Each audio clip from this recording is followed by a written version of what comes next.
Eu sei que vou te amar. Agora eu tenho que cantar, né? Porque aquela aberturinha que eu coloquei, eu tenho que trocar o áudio, que deu problema de direito autoral aqui no YouTube, gente. Né? Mas enfim. Olá, meu povo, tudo bem com vocês? Boa tarde, boa noite, bom dia. Sejam todos muito bem-vindos e muito bem-vindas aqui no meu canal. Sou o Professor Aaron, você está aqui no canal do Professor Aaron, que é o canal onde eu discuto o que está acontecendo no mundo e, mais precisamente, onde eu trago as informações para a gente debater, né? Para a gente discutir aqui sobre a nossa digníssima e lamacenta extrema-direita. Nos últimos dias, por exemplo, a gente viu desde que. Oi, Siri. Desde que o Trump voltou a taxar o Brasil graças à influência dos filhos do Bozo, né? A gente está acompanhando aí essa guerra de narrativas, mas a gente sabe que há muita sujeira por trás de tudo isso aí. Como assim? A gente sabe que o Trump não tá nem aí para o que está acontecendo com a família Bolsonaro. Para ele não importa quem é que seja o presidente do Brasil, desde que ele mande no Brasil, desde que o Brasil seja vassalo, submisso, que esteja ali rastejando para os Estados Unidos. E antes que algum patriota venha falar, ai, que bom, falso patriota, né? Vem falar, mas tem que ser mesmo os Estados Unidos, já imaginou o Trump sendo presidente do Brasil? Vocês querem que o Brasil vire igual a Venezuela? O que aconteceu na Venezuela? Trump tirou o Maduro do poder, mas manteve a vice dele lá. O madurismo ali continua. Só que quem manda lá agora é o Marco Rubio. E o que ele faz? Ele tira todo o petróleo, todo o dinheiro, toda a riqueza da Venezuela, leva para os Estados Unidos. Então a Venezuela serve como uma espécie de caixa eletrônico dos Estados Unidos. Quando teve o terremoto lá, cadê que os Estados Unidos mandaram ajuda? Não mandaram. Porque os Estados Unidos estão interessados em pegar os recursos naturais. Eles não estão interessados no povo da Venezuela. Se eles invadirem o Brasil, é isso também. Vocês acham que eles vão cuidar dos brasileiros? Não. Eles vão usar o Brasil como se fosse um caixa eletrônico para retirar o que eles podem vender daqui do Brasil para favorecer as famílias americanas e não as famílias brasileiras. Em relação a isso, tem um vídeo muito interessante, uma fala muito interessante do Jamil Chad, lá do Notícias da TV. Eu gostaria de que vocês vissem o que ele tem a dizer a respeito dessa investida do Trump no. Deixa eu negociar aqui. A investida do Trump sobre o Brasil, né? Ele fala aqui do tarifaço, que é politizado e tal, e aí fica mais fácil da gente entender. Estamos vendo, de fato, é uma intervenção no processo eleitoral brasileiro. Essa foi uma decisão política. Esse processo foi construído para ter um impacto político no Brasil. Então, mas os americanos não têm interesse na questão comercial? Claro que tem, sem dúvida nenhuma. Mas ela foi construída justamente para gerar um impacto político no país. Se você vai lá e pega as 138 páginas do processo, que foram publicadas durante a madrugada, o que você descobre é que temas como a decisão do ministro Alexandre de Moraes sobre a retirada de contas ou de mensagens nas redes sociais, ali também está considerado como uma barreira aos interesses americanos. Olha só, um outro debate ou um outro ponto que é colocado, o PIX. A gente já sabe, o governo norte-americano diz, olha, nós não queremos o fim do PIX, mas queremos que as nossas empresas tenham as mesmas oportunidades que o sistema brasileiro. Ou seja, querem que, obviamente, haja algum tipo de divisão no mercado. Não queremos acabar com o Pix, mas não queremos que o Pix exista, o que é uma contradição, né? Então, assim, igual ele fala lá, o governo americano fala, não, a gente não quer se meter no Pix, a gente só quer que o Pix seja compatível com as empresas americanas, ou seja, cobra. Cobra uma taxa do Pix que tá tudo bem, que tá tudo resolvido. Não deixa ele de graça. Porque de graça ele está prejudicando as corporações americanas, as grandes empresas americanas, como as empresas de cartão de crédito, por exemplo. Continuemos. ou pelo menos que o mercado seja compartilhado para que o Pix não seja, vamos dizer assim, um instrumento dominante nessa questão financeira no Brasil.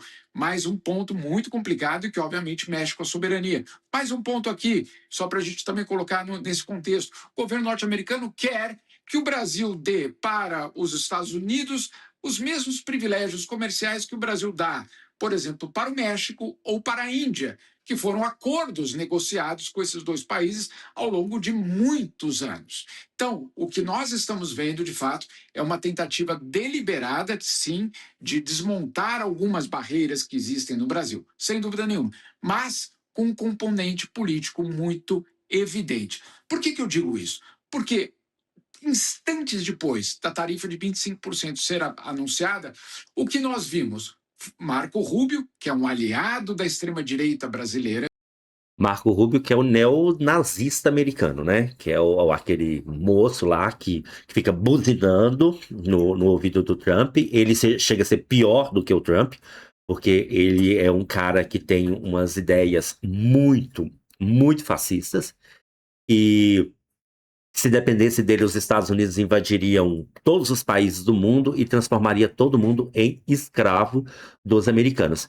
Ele é o cara que mandou aquela carta agradecendo ao Flávio Bolsonaro, que o Flávio Bolsonaro prometeu que, se eles ajudassem os bolsonaros a ganhar a eleição no Brasil, o Flávio montaria um governo de transição com os Estados Unidos, tipo, entregaria o Brasil de bandeja. E o Marco Rubio mandou aquela carta agradecendo ao Flávio pela boa vontade, tipo assim, que bom que você vai entregar o Brasil pra gente, porque a gente realmente precisa das riquezas que vocês têm pra gente ficar mais ricos, enquanto os brasileiros se ferram. Dentro do governo americano, talvez o principal porta-voz do bolsonarismo nos Estados Unidos, ele vai às redes sociais. Esse não é o dossiê dele, gente. Só para a gente entender, quem negocia isso é o representante de comércio dos Estados Unidos, o Jameson Greer. Não é. É como se ele estivesse falando com outro ministério, literalmente é outro ministério. Marco Rubio vai às redes sociais para dizer que justamente isso tudo é culpa do governo Lula. O que ele está dizendo aqui? E vamos entender, porque ele fala de ego do presidente Lula, etc. O que ele está tentando construir? Ele está tentando, na verdade, colocar uma tarifa sobre o Brasil, punir justamente setores privados no Brasil e dizer para o setor privado: a culpa é do atual governo e não do Flávio Bolsonaro. Mostrando o interesse político do Marco Rubio aqui em terras brasileiras, né? E quando ele faz isso, quando ele mente que a culpa é do Lula e não do Flávio, que foi com quem ele negociou o tarifaço, ele está deixando bem claro que a intenção dele é interferir nas eleições brasileiras. É que o Trump escolha, determine, defina quem vai ser o novo presidente no Brasil. Afinal de contas, eles já estão fazendo isso em todos os países aqui vizinhos da América Latina. Falta o Brasil para eles dominarem. É uma intervenção na eleição que nós vimos nesta madrugada. É talvez a principal bandeirada inicial para uma intervenção norte-americana.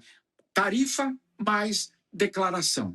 Agora, se a gente passa dessa narrativa e vamos olhar para de fato o que aconteceu, a história é muito diferente. Ao longo dos últimos meses, o governo brasileiro e o governo americano tiveram, entre os dois, mais de 30 encontros. 30 encontros. Alguns. Isso é muito importante porque desmente uma narrativa que eu vi, inclusive, na imprensa corporativa aí, né? Acho que foi no Metrópolis. O povo falando, não, na Folha de São Paulo. Mas o Brasil não quis negociar. Como que não quer negociar se você tem mais de 30 reuniões para chegar num acordo, mas aí você não consegue chegar num acordo quando o outro lado fala, não. A nossa proposta é, você tira o Pix, você para de vender para a China ou para outros países e você fica aí com o seu produto esperando para que a gente compre. Aí é muito fácil, né? De alto nível, com os ministros, outros no nível técnico, entre justamente os principais negociadores, 30 momentos em que eles justamente negociaram para saber se havia espaço para retirar essas tarifas. E qual foi o empecilho, o obstáculo? É que do lado americano, o pedido era maximalista. Olha, queremos o fim do PIX, como principal sistema no Brasil. Aí o governo brasileiro disse, desculpa, isso a gente não tem como oferecer. Aí o governo americano chegava e falava, olha, queremos o fim desses privilégios que vocês dão para o México ou para a Índia. Não, calma aí, mas isso é uma questão soberana. Eu posso decidir de que forma ou quais acordos comerciais eu faço no mundo. Vocês não fazem assim? Nós queremos fazer exatamente a mesma coisa.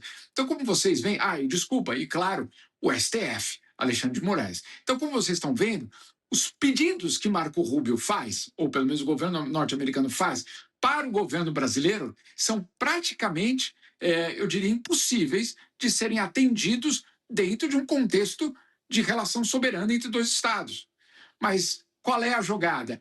É justamente criar essa punição de 11 bilhões de dólares e tentar jogar, claro, no colo do governo. O problema, e aí é o que nós estamos vendo no Brasil, o problema, entre aspas, é que o próprio Flávio Bolsonaro, a família Bolsonaro lá atrás, quando tudo isso começou, aplaudiram, incentivaram, deram informações ao governo norte-americano justamente sobre onde pegar, onde não pegar, ou seja, foram cúmplices dessas tarifas. O que nós estamos vendo, o que nós vimos nessa madrugada entre o dia 15 de julho e dia 16 de julho foi, ao meu ver, a primeira grande intervenção estrangeira na eleição brasileira de 2026. Tem um fator interessante aqui, quando ele fala da questão... Ai, caramba, peraí.